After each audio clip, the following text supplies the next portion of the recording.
Selamat sejahtera semua. Hari ini kumpulan saya ingin membentangkan tentang kajian kami yang bertajuk Kesan Tingkah Laku Kepimpinan Terhadap Prestasi Pekerja di Sektor Swasta. Yang berikutnya adalah nama ahli kumpulan kami. Yang pertama, saya ingin membentangkan tentang pengenalan. Pekerja telah memainkan peranan yang sangat penting dalam organisasi. Sesebuah organisasi tidak dapat dijalankan tanpa pekerja.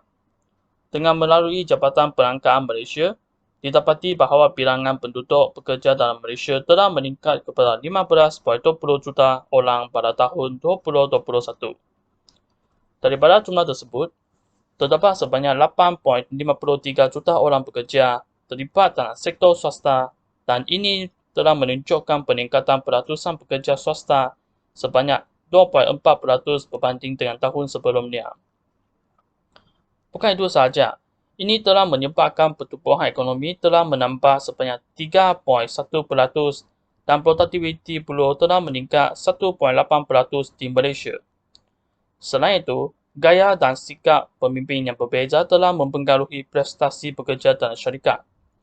Jenis gaya setiap pemimpin yang berbeza termasuk autokratik, transaksional, laissez-faire dan juga transformasional telah diamalkan dalam syarikat masing-masing. Walau bagaimanapun, penggunaan jenis gaya kepimpinan yang tidak tepat boleh menjejaskan prestasi pekerja serta mengakibatkan kadar pusing kandi pekerja yang tinggi. Oleh itu, tujuan kajian ini adalah untuk mengaji kesan gaya kepimpinan yang berbeza terhadap prestasi pekerja swasta di Malaysia. Kajian ini boleh menjadikan sebagai contoh kepada pemimpin untuk mengetahui berbagai jenis kesan tingkah laku pemimpin serta gaya kepimpinan yang bersesuaian kepada pekerja untuk meningkatkan prestasinya. Saya akan meneruskan pembentangan ini dengan sorotan literatur. Literatur sebelum ini tertumpu kepada kesan konsep tingkah laku kepimpinan terhadap organisasi.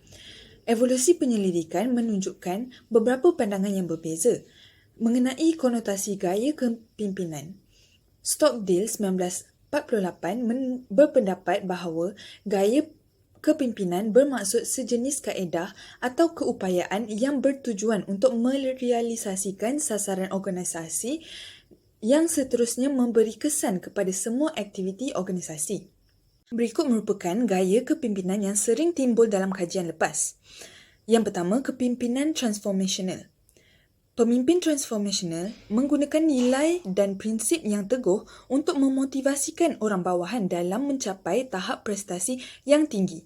Dalam sesebuah kajian terhadap bank di Nigeria, didapati bahawa gaya kepimpinan transformational menghasilkan pekerja yang mampu mencapai visi syarikat dengan kecekapan yang tinggi. Seterusnya, kepimpinan transaksional. Kepimpinan transaksional merupakan gaya kepimpinan di mana berlakunya pertukaran antara pemimpin dan pengikut. Pengikut akan diberi ganjaran ekstrinsik sekiranya melengkapkan sesuatu tugasan atau mencapai sesuatu objektif. Dalam kajian Celestine 2015, didapati bahawa gaya kepimpinan transaksional memberi kesan negatif kepada prestasi pekerja. Kita dapat lihat bahawa kaedah ini tidak mewujudkan semangat atau dedikasi untuk bekerja. Sebaliknya, pekerja hanya melakukan sesuatu tugasan untuk mendapatkan ganjaran. Yang ketiga adalah kepimpinan autokratik. Menurut Ojokuku 2012, pemimpin autokratik adalah jenis pemimpin yang menyuruh subordinate untuk menuruti segala arahan mereka. Pemimpin autokratik membuat keputusan sendiri tanpa mengambil kira pendapat orang bawahan. Ini menyebabkan mereka rasa terpaksa atau kurang bermotivasi untuk bekerja. Kesannya, komitmen, kreativiti dan inovasi pekerja terhapus dan prestasi adalah rendah. Akhir sekali, gaya kepimpinan laissez-faire iaitu pemimpin yang berusaha untuk tidak masuk campur tangan dalam urusan orang bawahan, sehingga tidak wujud komunikasi dua hala antara pemimpin dan pekerja. Pemimpin seperti ini sering mengelak dari tanggungjawab dan tidak memberi arahan yang jelas kepada pekerja. Hal ini sering menimbulkan rasa tidak puas hati dalam kalangan pekerja dan menghindari produktiviti sesebuah organisasi yang mengakibatkan prestasi organisasi yang lemah. Kajian lepas telah menunjukkan hubungan yang rapat antara gaya kepimpinan dan prestasi organisasi. Menurut Fujin 2011, gaya kepimpinan yang berbeza mempunyai kesan positif dan negatif kepada prestasi organisasi bergantung kepada pemboleh ubah yang digunakan oleh penyelidik. Gaya kepimpinan yang berkesan dilihat sebagai punca perkembangan dalam pengurusan dan meningkatkan daya saing sesebuah syarikat. Seterusnya adalah pembentukan hipotesis. Terdapat 4 hipotesis yang dibentuk bagi kajian ini. Hipotesis pertama, gaya kepimpinan transformational memberi kesan positif kepada prestasi pekerja di sektor swasta. Hipotesis kedua, gaya kepimpinan transactional memberi kesan positif kepada prestasi pekerja di sektor swasta. Hipotesis ketiga, gaya kepimpinan autokratik memberi kesan positif terhadap prestasi pekerja di sektor swasta. Dan hipotesis keempat, gaya kepimpinan laissez-faire tidak mempengaruhi prestasi pekerja di sektor swasta. Hipotesis pertama, kedua dan ketiga mempunyai arah hubungan yang positif, manakala hipotesis keempat mempunyai arah hubungan yang negatif. Seterusnya adalah metodologi kajian. Yang pertama, bagi instrumen kajian. Kajian ini merupakan kajian kuantitatif, maka kami menggunakan borang soal selidik yang telah dibina melalui Google Form untuk tujuan pengutipan data. Soal selidik yang dibina merangkumi 3 bahagian, iaitu bahagian A, bahagian B dan bahagian C. Bahagian A adalah mengenai maklumat demografi responden, bahagian B adalah mengenai tingkah laku kepimpinan dan bahagian C adalah mengenai prestasi pekerja. Soalan dalam soal selidik ini telah diuji menggunakan 5 skala Likert. Seterusnya adalah data prima. Borang soal selidik telah digunakan bagi kajian ini iaitu menggunakan Google Form. Pautan telah diedarkan di pelbagai platform seperti WhatsApp, Telegram dan juga LinkedIn. Seterusnya, bagi kaedah persampelan dan sampel, teknik persampelan yang digunakan bagi kajian ini adalah persampelan tidak kebarangkalian. Sampel bagi kajian ini adalah pekerja di sektor swasta. Oleh itu, kajian ini memerlukan pekerja dari sektor swasta untuk menjawab soal selidik yang telah disediakan. Seramai 30 orang responden yang merupakan pekerja di sektor swasta telah mengambil bahagian dalam kajian ini. Akhir sekali adalah teknik analisis data. Antara teknik analisis data yang digunakan adalah kaedah analisis deskriptif. Kaedah analisis deskriptif yang digunakan adalah dengan menghitung nilai min dan sisihan piawai bagi setiap pemboleh ubah. Dengan analisis deskriptif ini, jenis kepimpinan majoriti yang digunakan oleh pemimpin responden dapat diketahui. Seterusnya, analisis kebolehpercayaan juga telah dijalankan dengan menghitung nilai Cronbach alpha. Seterusnya, kajian ini juga telah dijalankan dengan menggunakan analisis korelasi. Tujuan analisis ini dijalankan adalah untuk mengenal pasti korelasi antara gaya kepimpinan dengan prestasi pekerja di sektor swasta. Analisis regresi berganda yang digunakan dalam kajian ini adalah untuk menganggar kesan gaya kepimpinan kepada prestasi pekerja. Kaedah ini dijalankan kerana ia dapat menggambarkan hubungan antara dua pemboleh ubah, iaitu pemboleh ubah bersandar dan pemboleh ubah tidak bersandar. Seterusnya, saya ingin membentangkan tentang maklumat demografi. Dalam jadual ini, jumlah responden yang telah menjawab soal selidik adalah 30 orang. Daripada 30 orang responden tersebut, didapati seramai 11 orang adalah lelaki dan 19 orang adalah perempuan. Dari segi umur pula, majoriti responden adalah berumur di antara 26 hingga 30 tahun. Manakala, minoriti responden adalah berada 41 hingga 45 tahun. Seterusnya, kebanyakan orang responden, iaitu 15 orang, mempunyai tempoh perkhidmatan di antara 1 hingga 5 tahun.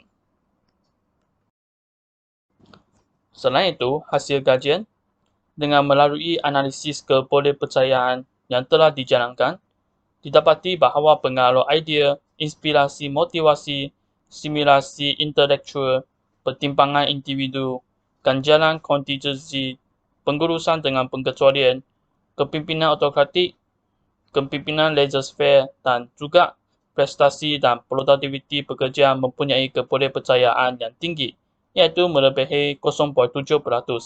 Manakala, prestasi dan produktiviti responden berbanding dengan rakan sekerjanya mempunyai kebolehpercayaan yang rendah kerana kurang daripada 0.7%. Maka item ini tidak boleh diterima supaya tidak berlaku gangguan kepada kajian kami. Baik, seterusnya analisis regresi. Analisis ini digunakan untuk menganggar kesan gaya kepimpinan kepada prestasi pekerja. Hasil daripada analisis ini, kami mendapati bahawa R2 terlaras sebanyak 0.513. Ini bermakna gaya kepimpinan menyumbang 51.30% kepada variasi dalam prestasi kerja.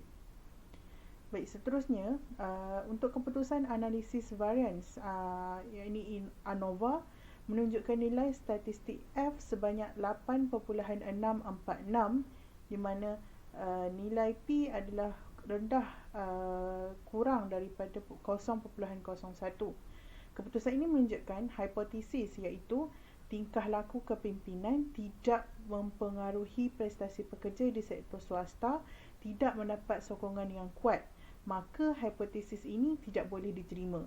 Oleh itu, hipotesis yang berkaitan dengan tingkah laku kepimpinan mempengaruhi prestasi pekerja di sektor swasta mempunyai bukti yang mencukupi untuk menyokong hipotesis ini.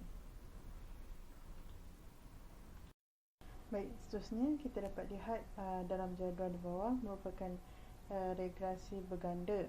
Baik, kita dapat lihat perkara ini menunjukkan untuk kepimpinan transformational, ianya mempengaruhi prestasi pekerja secara signifikan dan positif, di mana dapat dilihat standardized perkali ialah beta bersamaan dengan 0.721,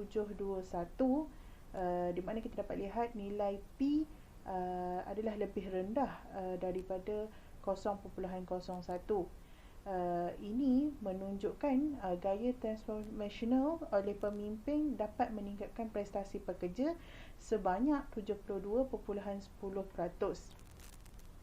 Oleh itu, kita dapat simpulkan bahawa kepimpinan transformational ni dapat mempengaruhi prestasi pekerja secara positif, dan ini bermakna semakin tinggi gaya kepimpinan transformational ni diamalkan, semakin tinggi prestasi pekerja. Maka hipotesis satu kita dapat disokong. Baik, seterusnya kita dapat lihat di dalam gambar rajah tersebut, perkali menunjukkan kepimpinan transaksional dengan kepimpinan autokratik mempengaruhi prestasi pekerja secara tidak signifikan dan juga secara negatif. Okey, seperti mana kita lihat dalam gambar rajah, kedua-duanya memperoleh standardized perkali negatif, dan ini menunjukkan kepimpinan transaksional dan kepimpinan autokratik telah mempengaruhi prestasi pekerja secara negatif, yang menunjukkan semakin tinggi gaya-gaya kepimpinan ini diamalkan, maka semakin rendah prestasi pekerja akan diperoleh. Oleh itu, hipotesis kedua dan hipotesis ketiga akan ditolak dan tidak dapat disokong. Baik, untuk kepimpinan laissez-faire, kita dapat lihat kepimpinan ini dapat mempengaruhi prestasi pekerja secara positif tetapi tidak signifikan. Jadi, seperti mana kita dapat lihat dalam standardized perkali, delta adalah 0.291, di mana gaya laissez-faire ini dapat meningkatkan prestasi pekerja hanya sebanyak 29.10%,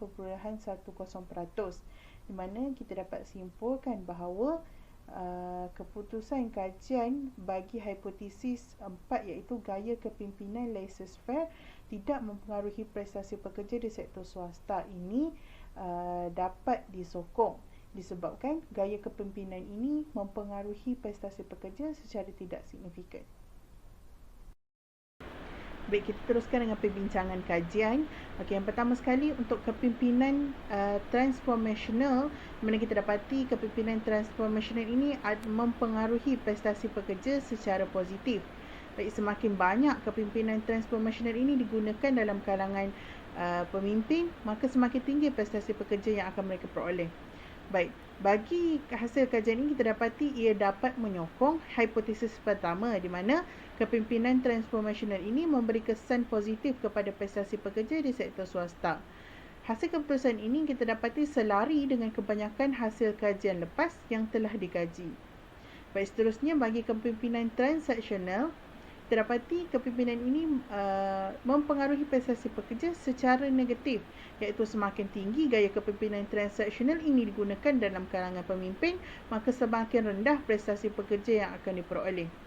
Baik, bagi hasil kajian ini kita dapati tidak dapat menyokong hipotesis kedua, di mana hipotesis kedua ialah kajian gaya kepimpinan transaksional memberi kesan positif kepada prestasi pekerja di sektor swasta. Oleh itu, kajian ini, hipotesis ini tidak dapat disokong. Hasil kajian ini adalah konsisten dengan hasil kajian lepas, di mana hasil kajian lepas menunjukkan bahawa gaya kepimpinan transaksional ini juga memberi kesan negatif kepada prestasi pekerja. Baik, seterusnya teruskan dengan kepimpinan autokratik, iaitu kepimpinan ini dapat mempengaruhi prestasi pekerja juga secara negatif. Iaitu semakin tinggi gaya kepimpinan autokratik ini digunakan oleh pemimpin, maka semakin rendah prestasi pekerja mereka yang akan mereka peroleh.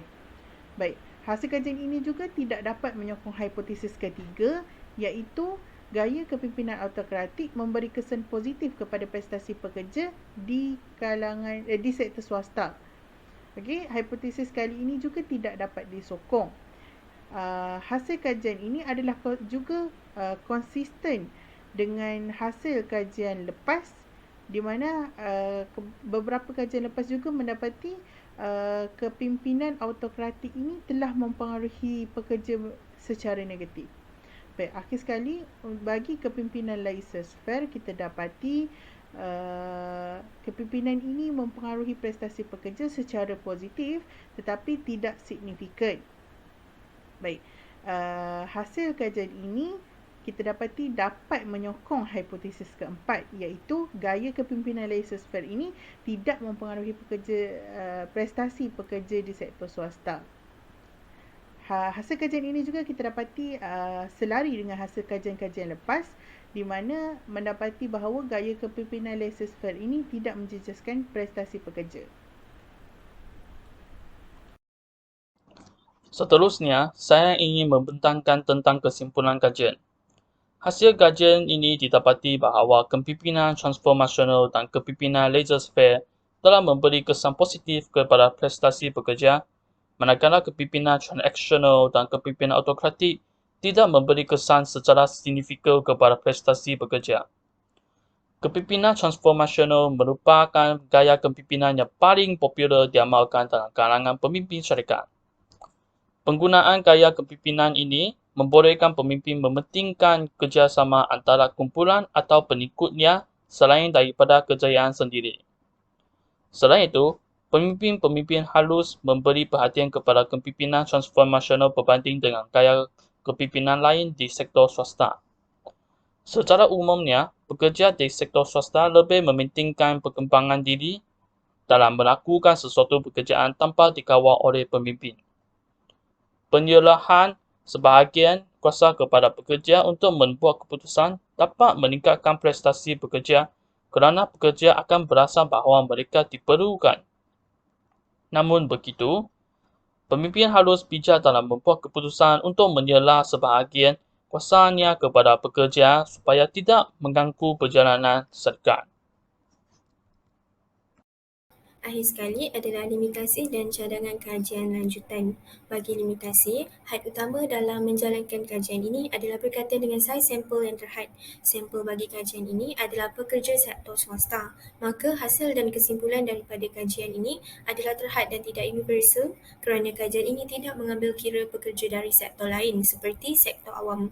Hasil daripada kajian ini juga tidak dapat digunakan untuk menggambarkan kesan tingkah laku kepimpinan terhadap prestasi pekerja di sektor lain selain daripada sektor swasta.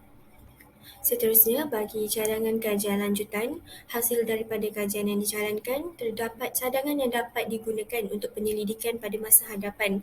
Antaranya adalah dengan mengkaji pengaruh perbezaan demografi terhadap persepsi tingkah laku kepimpinan.